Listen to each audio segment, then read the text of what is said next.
We continue now at the top of Daf Tzadi Zayin Amud Beis Mesechet Kesuvos. This is Kesuvos Daf 97b.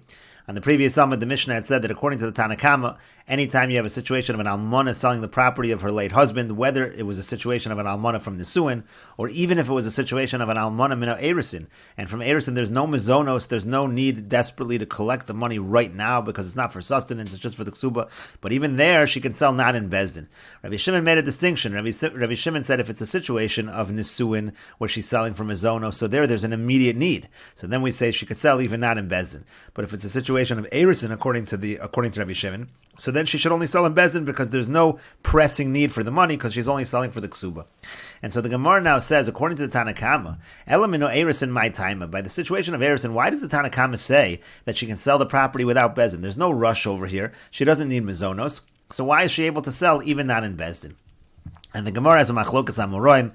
Amar Ula says misham china. The reason is because of favor. Rashi over here says misham china shiu ba'alein l'chein beinein. That women, according to Rashi, he understands chein to mean that women should find it favorable that they should want to get married. V'lo yimnu hanashim linasei la'nashim. The women won't refrain from marrying men. In other words, if you're going to make them sell the property in Bezdin, that's an inconvenience, and it would tell a woman, it would indicate to a woman not to get married. So therefore, we give them this latitude over here to sell even not in Bezdin, and that will make it more agreeable for them, and they'll be willing to get married. In other words, it's something that we do nice for the wives.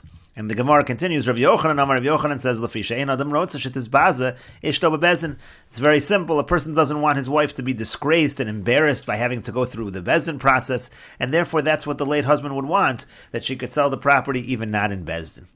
And the Gemara says, "Mai beinayu." What's the difference between the two approaches? Whether you go like Ula of Chain, whether you go like Rabbi Yochanan, that a person doesn't want his wife to be disgraced in Bezdin. Ika beinayu grusha. The difference is, what if you have a situation not of an almana but of a grusha, a woman who's divorced, and let's say she also has to collect the ksuba, she also has to sell property in order to get the ksuba. So Laman Damar Misham Chain, the one who says that the reason is because of Chain. So grusha nami boy Chain. So again, women will see how a grusha is treated. So you have to treat nicely also in that situation, and so therefore, even by a grusha, she should be able to sell not in Bezdin. Now, according to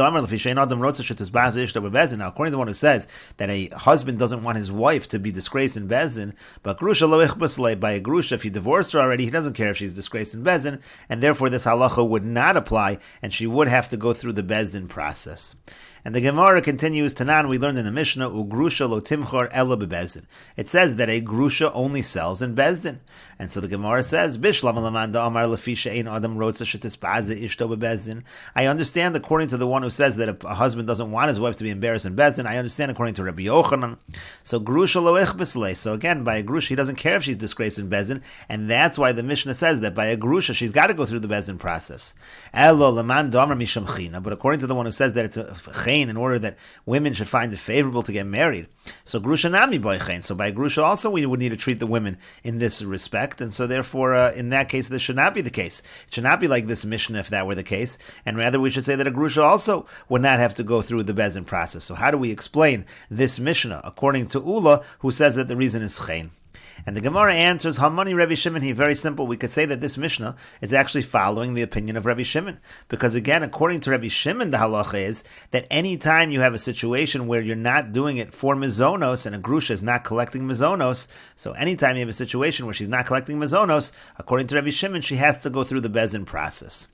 But the Gemara says, Rabbi Shimon, but one second, if this Mishnah is Rabbi Shimon, Hatana li Reisha, we already learned now in our Mishnah, in the earlier part of the Mishnah, we learned, Mino Erisin lo timcha v'chulu. It's the same logic. It says by a situation of erisin where she's not collecting mizonos, she has to go through the Bezdin process. Rabbi Shimon already tells us that it's all dependent on mizonos, and if there's no mizonos involved, you have to go through the Bezdin process.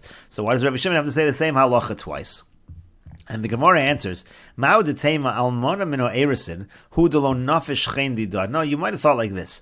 By an almona mino erisin, so there again, there's no mizonos, and Rabbi Shimon makes her go through the Bezdin process, but that's because over there, when it comes to an almona mino erisin, there is no abundance of chen in that situation.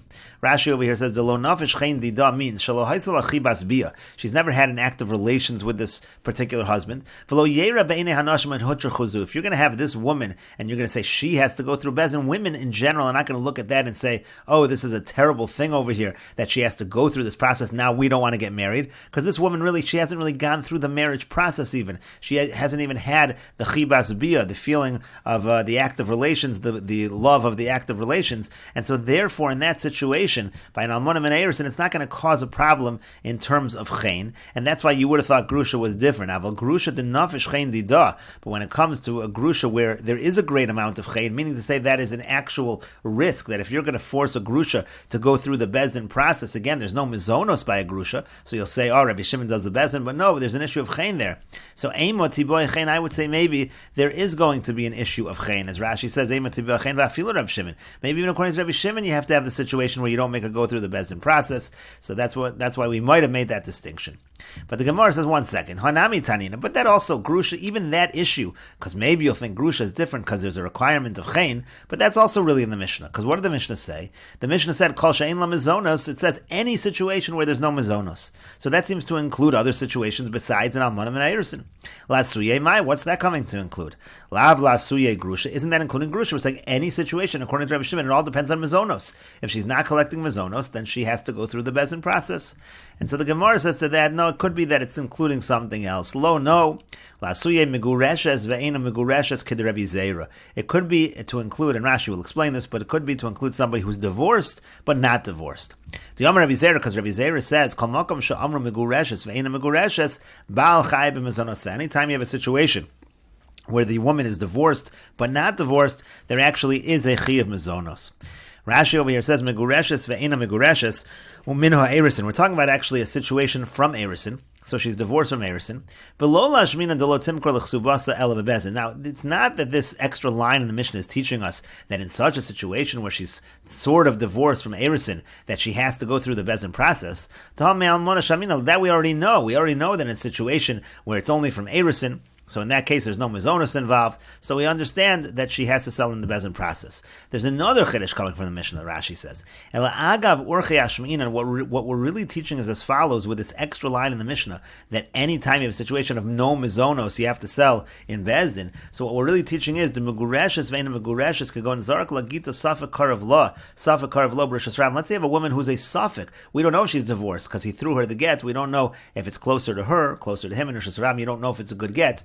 So ein la mizonos min hayisomim imes. What the chiddush there really is that should he die in that situation, she does not get mizonos. We're teaching that there is this scenario over here where you have a situation of we don't know whether she was divorced or not. So there's really a suffix over here. Does she get mizonos or not? Normally an almona gets mizonos from the yisomim, but a divorcee, if it was a divorce, she wouldn't get mizonos from the yisomim. So that's the chiddush over here, and that's what we're bringing Rabbi Zera, because the Amar Rabbi Zera says Kol makom shomer meguresh ben megureshes baal chayv mizonos. Anytime she's meguresh ben megureshes, the husband has to give her mizonos, but once he dies, that's a different story.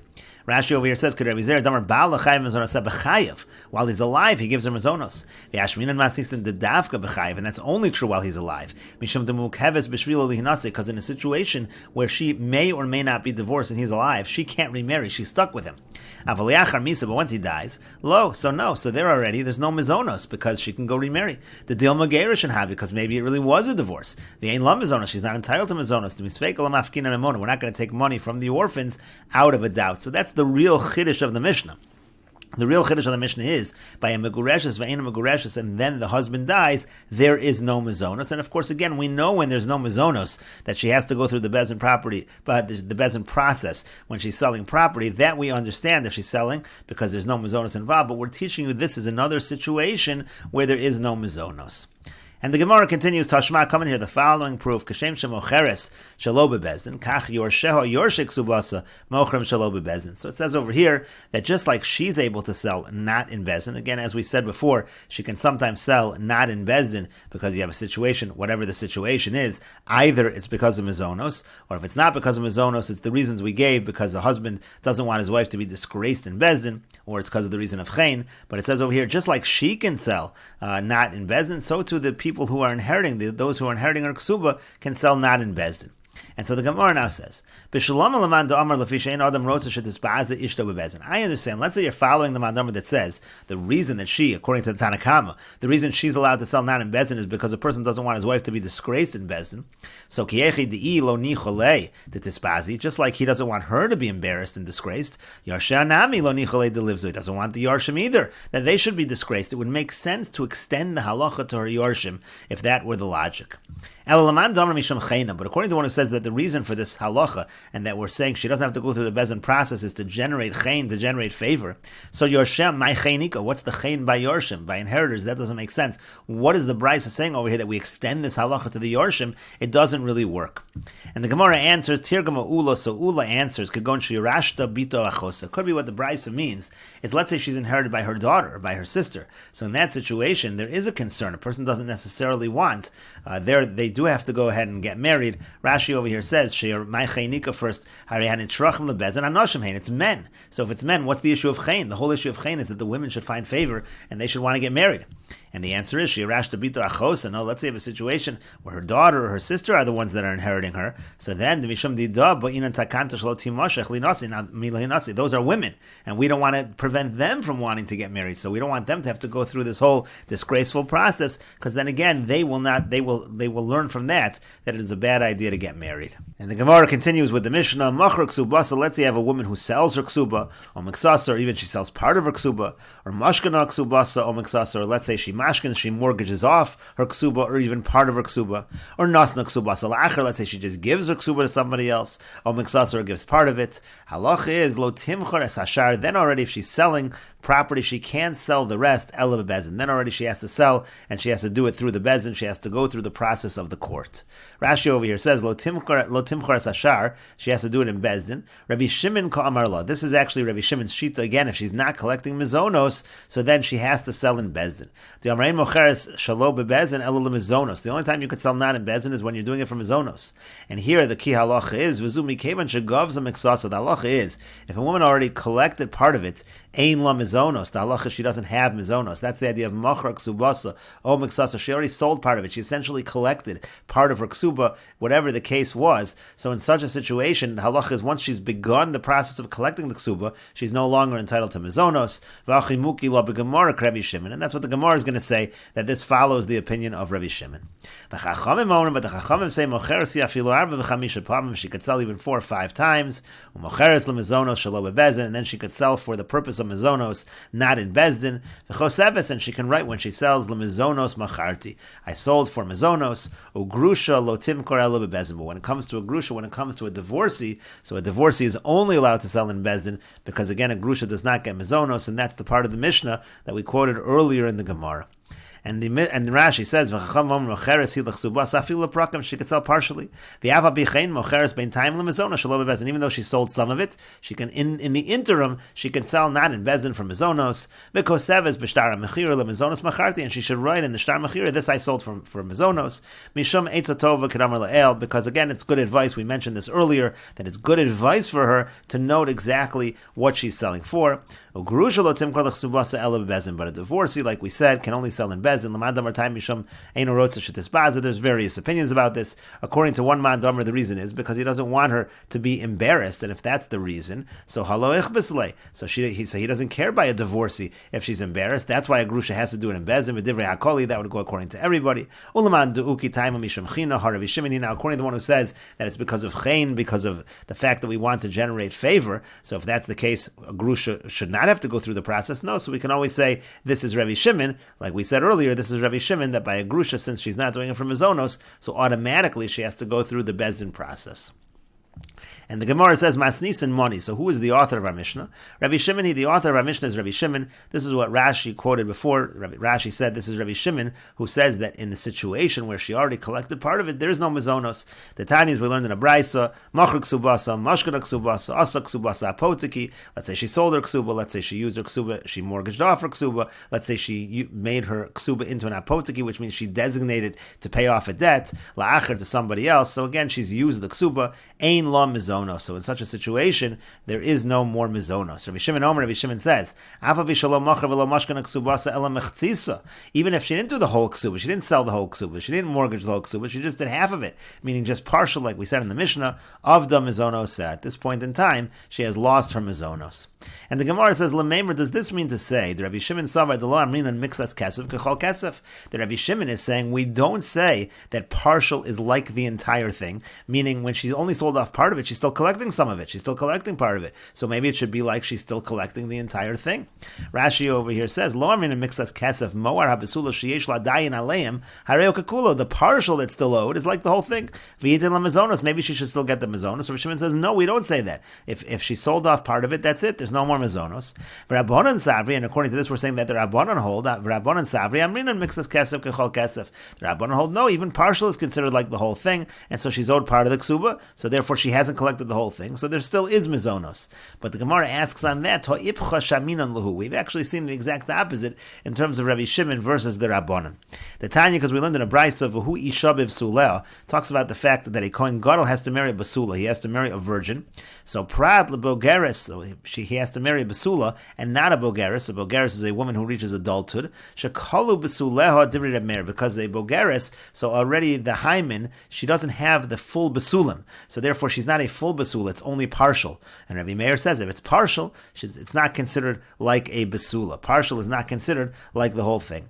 Rabbi Elazar, Rabbi Shimon machshirin b'bogeres, and Rabbi Elazar and Rabbi Shimon, they say no, it's okay by a bogeres, even though she only is partial in terms of considered a basula, she is considered to be a basula. So the contradiction is, we said above that Rabbi Shimon holds the partial kesef is not like the full kesef, but here Rabbi Shimon is saying that a partial basula is considered like a full basula. That's the contradiction that the Gemara sees. And the Gemara answers Hassam over there when it comes to the Kohen Gadol marrying a basula, bikroi pligi. They're actually just arguing about how to understand the psukim. Rabbi Meir savar basula afilo mixas basula. Rabbi Meir says if it would have said basula, then even a partial basula. Basula adika kula basula. When it says basula, it means it has to be a full basula. Kohen Gadol cannot marry a bogeres. Bivasuleha. And what does it mean bivasuleha? It means bichidarka, goes by a situation where she has relations in the normal fashion. Then yes, shalo kedarka lo. But let's say it was a situation where she had relations in an abnormal fashion, meaning to say she had relations in an anal fashion and did not disturb her basulim. So then we would not say that. Rashi says if she had relations in the area of the basulim, that's a problem for the Kohen Gadol. But let's say she had a situation where it was shelo kedarka, not in the normal fashion. She's a nara ksher leKohen Gadol. She's going to be kosher to a Kohen Gadol. That's going to be the way that Rabbi Meir understands.